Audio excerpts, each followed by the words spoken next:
Hey people, it's Warren here again with Copeland Small Engine Repair. Welcome back to my channel. Today I'm talking about this Toro zero turn, and a lot of these Toro zero turns came out with an electric brake module, which was a horrible idea because they're garbage. And the electric brake module, it locks and unlocks the parking brake when you stop and kill it or turn the key on and off. They work great when they're new, but about 2 to 2.5 years that electric brake module fries, and when you go to a Toro dealership to get a new one, they recommend you replace the entire wire harness with it. Well, the brake module is 120, the wire harness is 150, and by the time you're done, you're paying $300 for parts, and then $100 to $200 for labor depending on where you get it fixed. And it's just ridiculous. You don't want to go through that every 2.5 years. The man that owns this one has already done that twice. And he's just fed up with that electric brake. And the last time it happened, the ground was muddy and that electric brake module failed. He had to crawl underneath this thing in the mud and take the brake rods loose from that actuator so he could roll the thing to get it over to the trailer so he could take it to get it fixed. It's just a horrible idea. And he took it to a couple of shops and asked them, hey, can you remove this electronic brake crap and put a manual brake lever on it and just wire it so my safety features work? And for some reason, those other two shops said, that's impossible. There's no way to do that. I'm guessing they just didn't want to do it.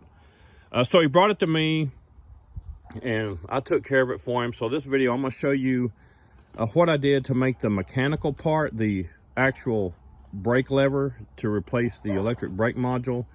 I'll make another video on some of the things I had to do to the wiring to get the safety features to work. But today I'm just going to show you the brake lever I made. If you come over here, down in here is where the electric brake module was. You can see it's gone. And everything I made was just made out of pieces of metal I had laying around my shop. So I would have done this a lot nicer if he wanted to spend more money on it and I had more time, especially right here. Instead of these, I would have used bearing blocks that mount to a flat surface. It'd been a lot smoother and easier, but these work great. It works fine. But I took a 1-inch bar. Like I said, this would have been a lot smaller, but this is what I had laying around. It's just 1-inch bar. It's an old drive shaft out of a conveyor line. And it's mounted in there like that.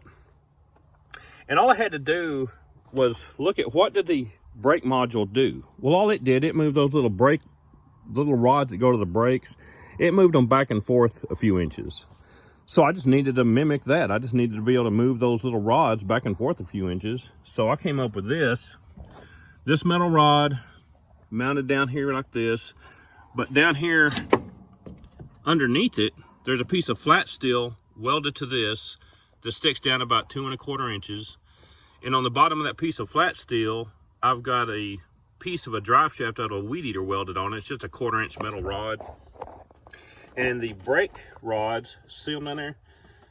The brake rods just slip over the end of that 1/4 inch round metal rod, and there's a pin in each end of that metal rod to keep the brake rods on it. So this whole piece right here looks basically like this. It's just a metal rod. It's got a piece of flat steel right here. It's got a piece of 1/4 inch metal rod welded to the bottom of that.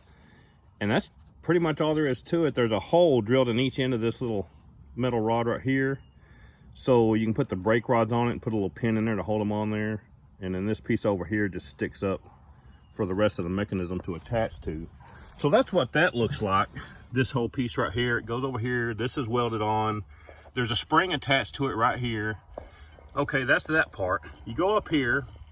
There's another piece coming off here. This is just 1-inch flat steel. And it comes over to this mechanism. And this is how you turn the brake on and off. It's real simple. And since there's a spring pulling on it, once this lever reaches its apex and goes past the apex, the spring holds it down. So the spring keeps it in the position you want it in. Same thing when you bring it up. It pops back. And with the seat down, it looks like this.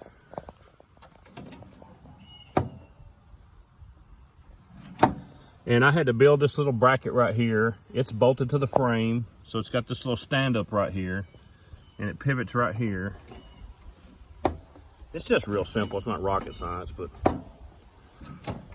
it works great. And this piece down here, this whole piece, making that and mounting it to this frame took maybe 30 minutes. Making all this right here probably took 30 minutes. I mean, I just threw it together pretty quick, and it just works out.